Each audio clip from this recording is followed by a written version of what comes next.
ලැබුවා වූ සිංහල දෙමළ අලුත් අවුරුද්ද ඕගොල්ලොන් හැමෝටම සුබ අලුත් අවුරුද්දක් වෙන්න කියලා මම ප්‍රාර්ථනා කරනවා.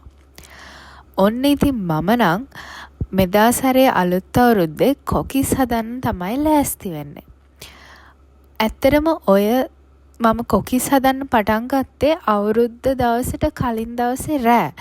ඉතින් මේ සැරේ පුණ්‍ය කාලේ උදා වුණේ පාන්දර 3ට විතරනේ. ඉතින් ඒක නිසා ඉක්මනට පුණ්‍ය කාලය පටන් ගන්න කලින් මේ වැඩ ටික ඉවර කරගන්න ඕනේ. එහෙම නැත්නම් ඉතින් අම්මගෙන් මට නොසෑහෙන්න බැනුම් අහගන්න තමයි වෙන්නේ. මට මතක විදිහට මම තනියමම කොකිස් හදපු පළවෙනි වතාව තමයි මේක.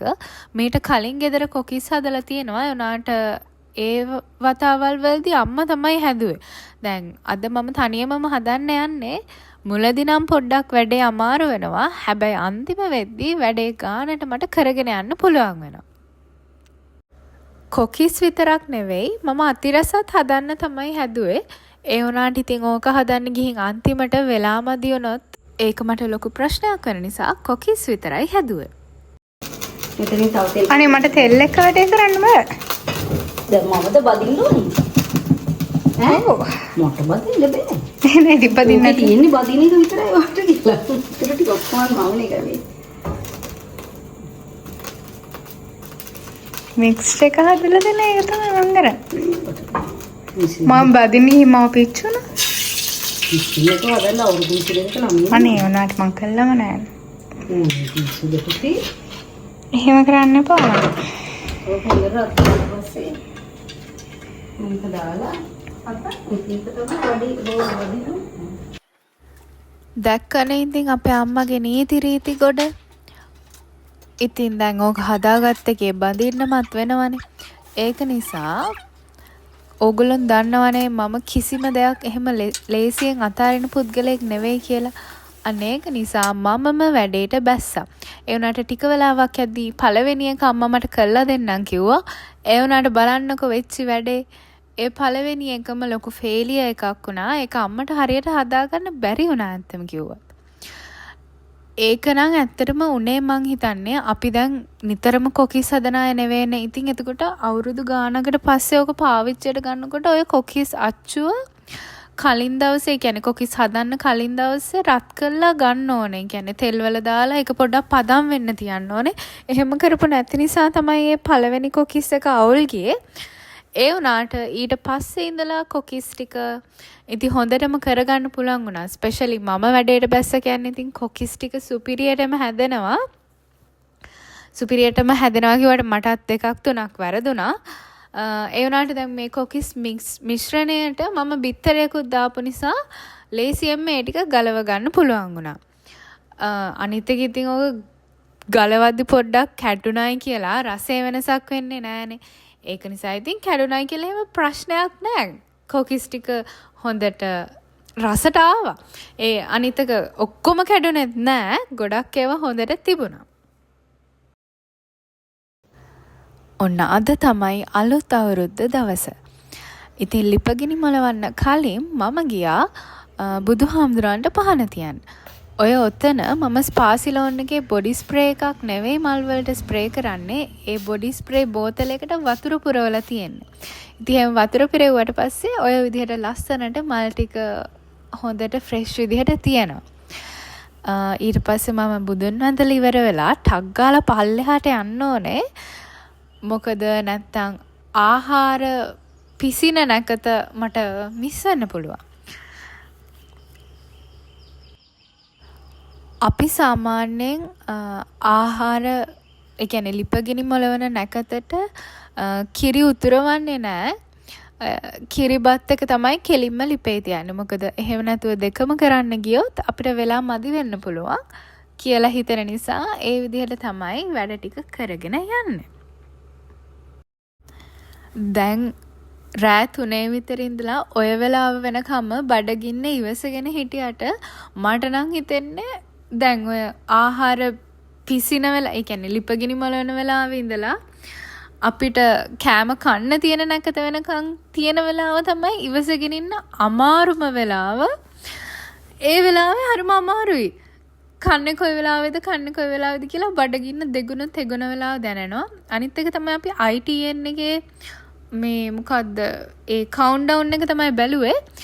ඒ කට්ටිය නිකන් තප්පර 5ක් විතරයි කිව්වෙත්. මේ ඕගොල්ලෝ ITN එක බලන්න හිතනවා නම් බලන්න එපා මන්නම් කියන්නේ. ITN එක බලන්න අවුරුද්ද දවසට බලන්න ගියාම ඕගොල්ලන්ට නැකත මිස් වෙයි. ඒකෙන් කවුන්ට්ඩවුන් එක අහගෙන ඉන්න ගියොත් නම්. ඒනට ඉතින් අපිත් ඒකෙන් තමයි ඇහුවේ. ඊට පස්සේ මං හදපු කොකිස් ටික මේසෙට තියන්න යන්නේ. ඒ කොකිස් හරිම ලස්සනට ආවා. මම බොරුවට නෙවෙයි කියන්නේ. ඇත්තටම ඒවා ගොඩක් රසයිත් එක්ක ඒ වගේම ලස්සනටත් ආවා. ඉතින් මුළු කෑම මේසෙම එළිය උනේ මගේ කොකිස් ටික නිසා කියලා තමයි මට නම් හිතෙන්නේ. ඉතින් ඔන්න ඔය වගේ දේවල් ටිකක් තමයි මේ පාර අපේ අලුත් අවුරුදු කෑම මේසෙ තිබුණේ. ඕගොල්ලන් දන්නවද දන්නේ නැහැ අපේ අලුත් අවුරුදු කෑම මේසෙ තියෙනම දෙයක් තමයි හත් මාළුව කියන්නේ. ඒ කියන්නේ ඒකට මොනවා හරි මාළු වර්ග මාළු කියන්නේ එළවලු ಜಾති 7ක් එකතු කරලා තමයි හත් මාළුව හදන්නේ. ඒක ඉතින් අපි අවුරුදු දවසට විතරයි හදන්නේ. ඒක නිසා ප්‍රශ්නයක් නැහැ. එහෙම නැත්තම් නම් හැමදාම කන්න ගියොත් නම් ඒක එපා වෙන જાතියේ කෑමක්. දැන් නැකතට කෑම කන්න තමයි අපි ලෑස්ති වෙන්නේ. තාත්තත් රතු පාට ඇඳුමක් ඇඳගෙන අම්මා නම් රෝස පාට ඇඳන් ඉන්නේ. ඉතින් කමක් නැහැ. ලාරතු තමයි රෝස කියන්නේ කියලා අපි හිතමු. ඊට පස්සේ කෑම බෙදලා ඉවර වෙලා ගානටම නැකතට අපිට කෑම ටික කටේ දාගන්න තමයි තියෙන්නේ. හිතන්නකෝ අපි ඒ තරම්ම ඒ කියන්නේ වෙලාවටම මේ නැකත් ඉෂ්ට කරන කට්ටියක් කෑම ටික බෙදාගෙන ගානට තප්පරයටම කෑම කටේ දාගන්න තමයි ඔන්න දැන් බලාගෙන ඉන්නේ. අවුරුද්දටම ඉතින් එකපාරනේ ওই විදිහට ගානට වෙලාවටම කෑම කන්නේ. ඒ නිසා ඒවා හරියටම කරන්න ඕනි කියලා තමයි මට නම් හිතෙන්නේ. හොඳ වෙලාවට තමයි කිරිපත් කියන්නේ දවසේ ඕනම වෙලාවක අපිට ආසාවෙන් කන්න පුළුවන් කෑමක් උනේ. නැත්තම් පොඩ්ඩක් හිතන්නකෝ මේ නැකත් වැටෙන්නේ හරිම අමුතු වෙලාවල් වලටනේ. සමහර වෙලාවට රෑ 12ට වැදෙනවා. දැන් අද වුණත් දවල් 12ටනේ. දවල් 12ට සාමාන්‍යයෙන් කිරිපත් කන්නේ නැහනේ. ඒක නිසා අම්මා බත් එකක්කුත් මේසෙන් තියලා තියෙනවා. ඒක දැක්කේ මං ඇත්තම කිව්වොත් මේ වීඩියෝ එකේම තමයි. මොකද බත් කෑවේ නෑ මම නම් කිරිබත් කෑවහම බඩ පිරුණා. සාමාන්‍යයෙන් ඕගොල්ලෝ අලුත් අවුරුද්දේ ආසම කරන නැකත මොකද්ද? ආහාර අනුභව කරන නැකතද? එහෙමත් නැත්නම් ගනුදෙනු කරන නැකතද? මං නම් ආස ගනුදෙනු කරන නැකතට. මොකද මම කනවට වඩා ආස මට මොකක් හරි වාසියක් වෙන විදිහ වැඩවලට. ඒක නිසා ඉක්මනටම ආහාර අනුභව කිරීම ඉවර වෙලා ගනුදෙනු කිරීමේ නැකත එන්නේ කොයි වෙලාවේද කියලා මග බල තමයි මම නම් ඉන්නේ. දැන් ඉතින් මගේ රසම රස කිරිබත් එක රස විඳීමේ වේලාවයි. ඔය කිරිබත් එක්ක මං කොකිසකුත් දාගත්තා. එතකොට ඉතින් රස තවත් වැඩි වෙනවා කියලා මම දන්නවනේ. ඉස්සර පොඩි කාලේ නම් ඔහොම කාලිවර වෙලා වැඩැල්ලීම කියලා මට මතකයි. මම ගිහිල්ලා පොතක්කුත් පාඩම් කරනවා. ඊට පස්සේ කරන්න තියෙන අමාරුම වැඩේ තමයි අවුරුද්ද දවසේ කන ඩෝනට් එක මොකද්ද කියලා තීරණය කරන එක.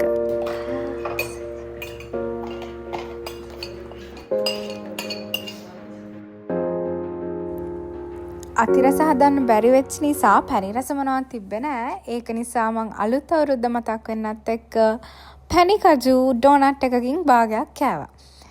ඊට පස්සේ ඉතින් මගේ ෆේවරිට්ම වෙලාව ඇවිල්ලා තමයි තියෙන්නේ ගනුදෙනු කිරීමේ නැකත. ඔන්න ඔය විදිහට වැඳලා සල්ලි අරගෙන අලුත් අවුරුද්දම සුබ වෙන්න කියලා ප්‍රාර්ථනා කරන එක තමයි මං නම් ආසම වැඩේ. මෙදා පාර අවුරුද්ද මට නම් ඉතින් සරුයි. ඕගොල්ලන්ටත් කොහොමද කියලා කමෙන්ට් එකක් දාගෙන යන්නකෝ.